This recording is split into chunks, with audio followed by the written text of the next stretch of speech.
Noon. A few housekeeping things before we set off. Please do stay in your seats until we come to a complete stop at the stops. I don't want anyone going off the sides or tumbling down the stairs.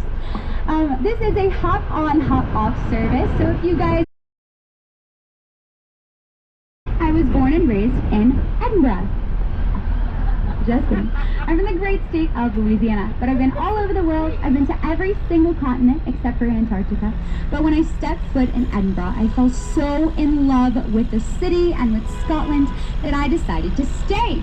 So I went to university just over the water at the University of St. Andrews. I went to St. Mary's and the School of History. So I studied medieval Scotland, I studied church history, and so today I'm so excited to show you around my most favorite city in the world. So where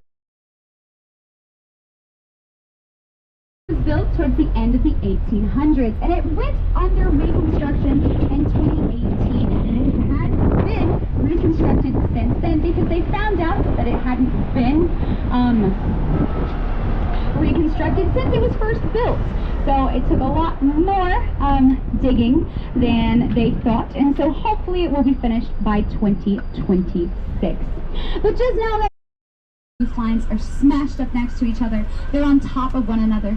This is very organic, chaotic medieval growth around the castle at the very, very top of the hill. If you pay special attention to the roof lines, you'll see that they're descending as they're coming towards us. This is because the entirety of the old town is confined to that big hill. It's a big ridge, so you can see it coming down on this side, and then we'll see it a little bit closer on the other side towards stop number 9. Either side of the old town. Incredible natural defenses, but also very limiting for the city. And it wasn't able to expand until the early 1800s. So guys, this is the new town. The street we are on right now is South St. David Street. This street was originally named after David Hume, the greatest philosopher. In full swing for the Fringe Festival. This is the largest international arts festival. Well, it's the largest arts festival in the world. It is the Fringe and International Festival here in Edinburgh. It takes place every August. The city's population is just over 500,000 people throughout the year. In August, that number triples. So you guys are here at the liveliest, most exciting time in the city. Is anyone going to any Fringe shows? Have you been to any Fringe shows? Yes, a few of you guys have, some of you haven't. If you are interested, you can just walk up to the marquee. You can take a walk up the Royal Mile, and I promise there will be about 100 people giving you flyers. Discovered electromagnetic waves and that light moves as a wave. He was named the 3rd most influential scientist in history just last year. Coming up to stop number 2, guys, this is outside of these original Georgian townhomes. And Georgia, we do have some ladies that are going to come on downstairs. These townhomes are the first ones built in the new town, dating from the early 1700s.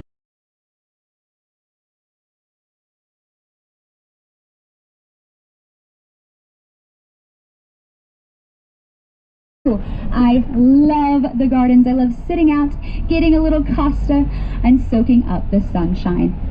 On your left-hand side here, I promised you the bank. Here it is, the headquarters of the Royal Bank of Scotland, featuring another man in a toga that never wore one. This is John Hope. He was director of the bank from 1820 to 1822. Now before that, he was a Napoleonic War hero, and this statue was actually funded by his soldiers under his command. So that's why he is in a Roman military toga. Coming around now, just on your right-hand side here, these are delicious pubs and restaurants in the city. My favorite is Dishoom with those white columns and the line stretching all the way down the block. It's a Bombay-style restaurant chain around the UK.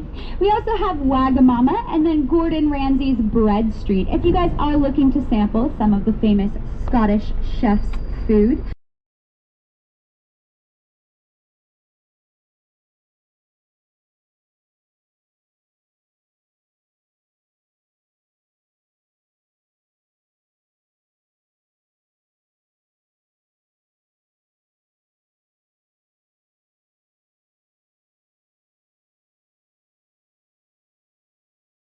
Waterloo battlefield. My brother made us recreate the battle in Napoleonic costume.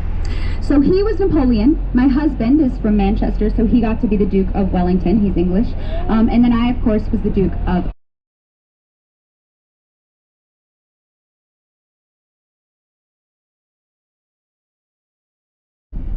Just ahead of us now is Holyrood Park. 640 acres. This is the largest park in any European capital, filled with hiking trails, monuments, medieval ruins, rocks, and hills. That first peak, that cliff on the right-hand side, is Salisbury Crags. In 1785, James Hutton climbed up that hill and founded the field of geology, the study of rocks. He attended this high school to your left-hand side. Now, the Royal High School of Edinburgh has moved campuses. It is the longest continuously running high school. Screaming out of the window, staring at the hill that he would climb and be the first person in history to estimate how old the Earth is based on rock data, based on the Earth itself.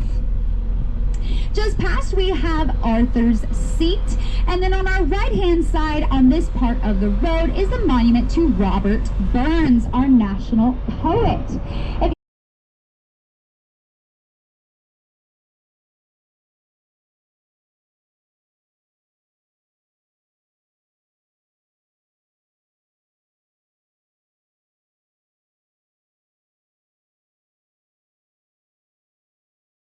Disappeared, and David was spared. And he decided on that exact spot he was going to found a church dedicated to the Holy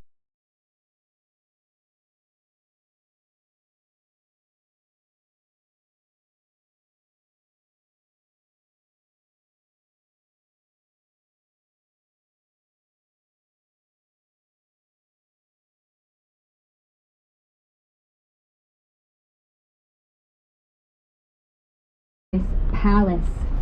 It is Charles and Camilla's house when they are in the city, but you guys can tour it to your heart's content. Last entry is at 4:30. On your left-hand side, this is the Parliament building. Those funky shapes above the window are supposed to be curtains pulled to one side to show the government doesn't have anything to hide. I don't know why they're on the outside of the building, but it did win the Sterling Prize of Architecture in 2005, so someone does like it. Now, it was designed by Enrique Morales in 1990s after Scotland voted to have their own parliament once more in 1997. Prior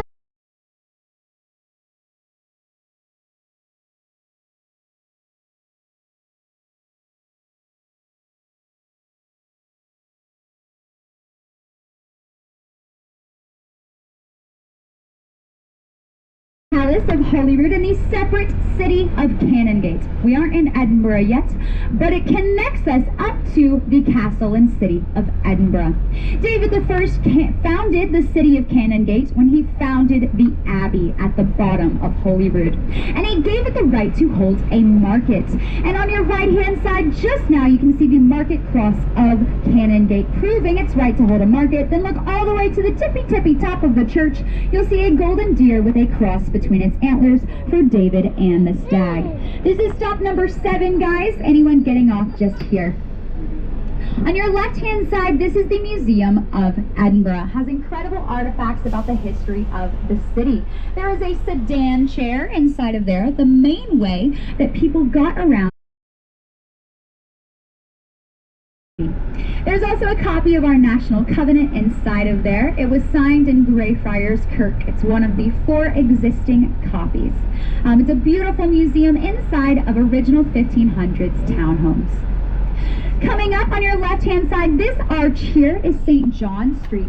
This is where the medieval Knights of St. John, the Knights Hospitaller, had their headquarters here in Edinburgh. They were a crusading order founded just after the Templars.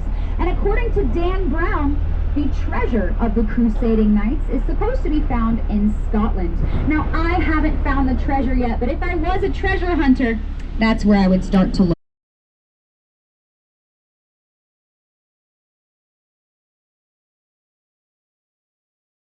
Of the world. You can see the World's End pub to your left-hand side commemorating this. And now, guys, as we crossed over the gate, welcome to Edinburgh. I'm so excited to officially start your tour. On your left-hand side, this White House is John Knox's house, the oldest on the mile, dating from the 1470s. And we're coming up to stop number 8, guys. This is our last Royal Mile stop. Is anyone getting off here at stop number 8? Perfect.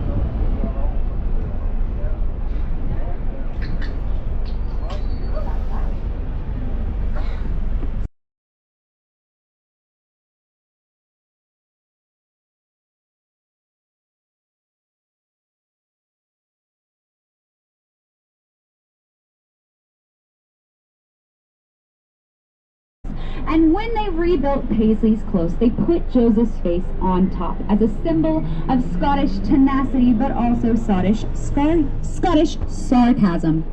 Now, unfortunately, the man who carved out young Joseph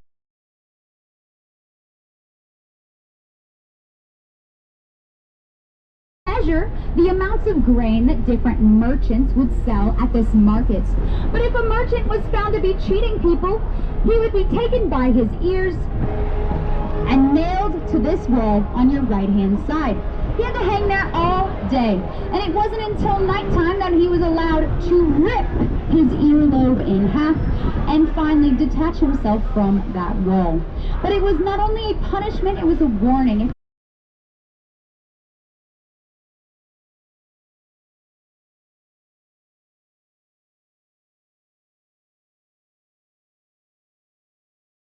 Underneath these 1700 structures, a lot of times they use them as foundations, so you can actually go inside and explore this under city. My favorite place to do this is at Mary King's Close. It's on the Royal Mile just across from St. Giles High Kirk, and I think it is an excellent opportunity. Edinburgh's unique geography and development has allowed for this type of preservation, so definitely don't miss heading there. If you keep going up this road, you will come to Surgeons Hall. This is a museum dedicated to the history of surgery here in Edinburgh. Joseph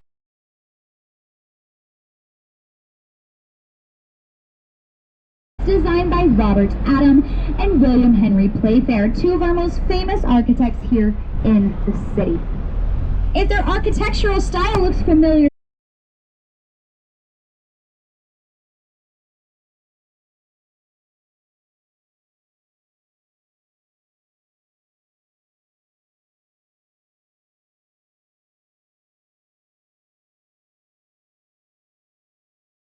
miss out. It is a beautiful place to go. My favorite part is this gorgeous Victorian atrium to your left-hand side. The foundation stone was laid by Prince Albert in his very last public act. He died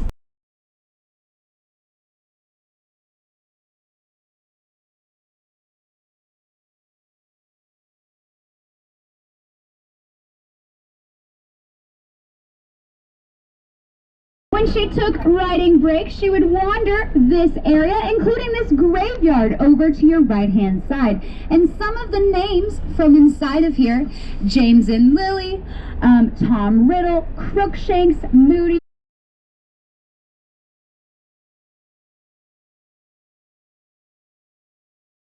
Bethlehem Hotel, the Bethlehem Mental Hospital in London. So it's a little haunted. But guys, we're in university territory now. It is in full swing of the Fringe Festival. Edinburgh University is the 6th oldest. Hume, James Clerk Maxwell, Alexander Fleming, and so many more. My favorite fun fact is that there are 8 Ivy League universities in the United States. Harvard,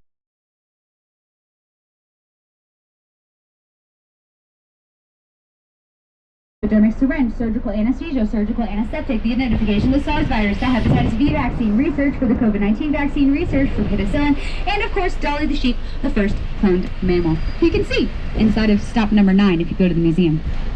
Now, so in a lot of ways, this building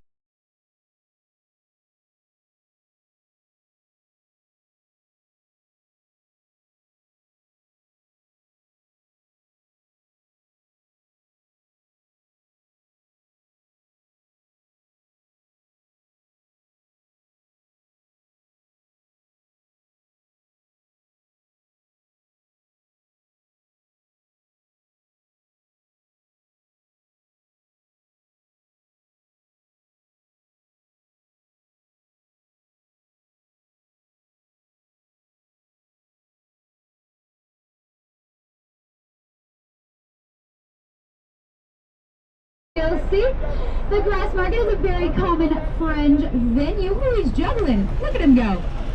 Look at him go. Guys, right underneath where he's standing, that's where they set up the gallows. That's where they held the public executions here in the grass market. How fun. Really? Oh, you don't like the basketball juggling? I think he's doing a great job. You just don't like him because you're English and you guys don't know what real sports are. On your right-hand side are some of the oldest pubs in the city center. The one with the blue windows is the Wee Pub, the smallest pub in all of Scotland. Just past it, the last drop with that black shop front commemorates the public executions that took place here. You take your last drop of whiskey and then you 2 weeks to get inside the White Hart Inn, but it was so worth it when I finally did. Just next to it, the Beehive Inn is a favorite haunt of Robert Burns, our national poet. And now, guys, as we come to the end of the grass market, there's a thick line in the road, and we're going to cross it. In 3, 2, 1, we've now crossed it. Everyone wave goodbye to Edinburgh. I hope you've had a fun tour, because we're leaving medieval Edinburgh. Nothing was built out here until the 1800s. Do you guys remember crossing over that Netherbow Port, entering Edinburgh through the city gates? We're now coming out of the other side of that front row. The city was so cramped and crowded that if you lived on the bottom stories, you never saw the sun. Again, the only way to travel around the city was through Leader. You couldn't even fit a horse-drawn carriage. It was disease. And we're going to drive through in just a second. But before we get there, look to your right-hand side and see why Edinburgh was built in the first place. Look at those sheer cliffs surrounding the castle. Sheer cliffs on 3.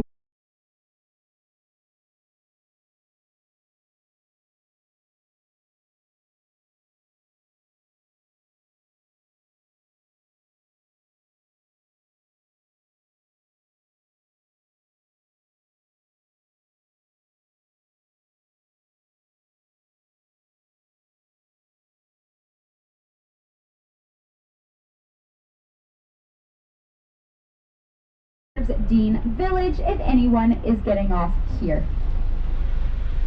On your right-hand side, we have a beautiful statue of Prince Albert, Queen Victoria's husband.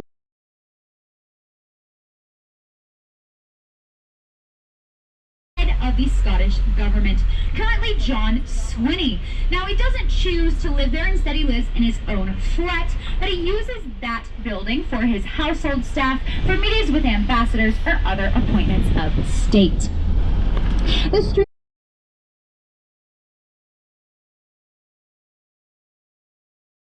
believed that living in symmetry was the highest form of living.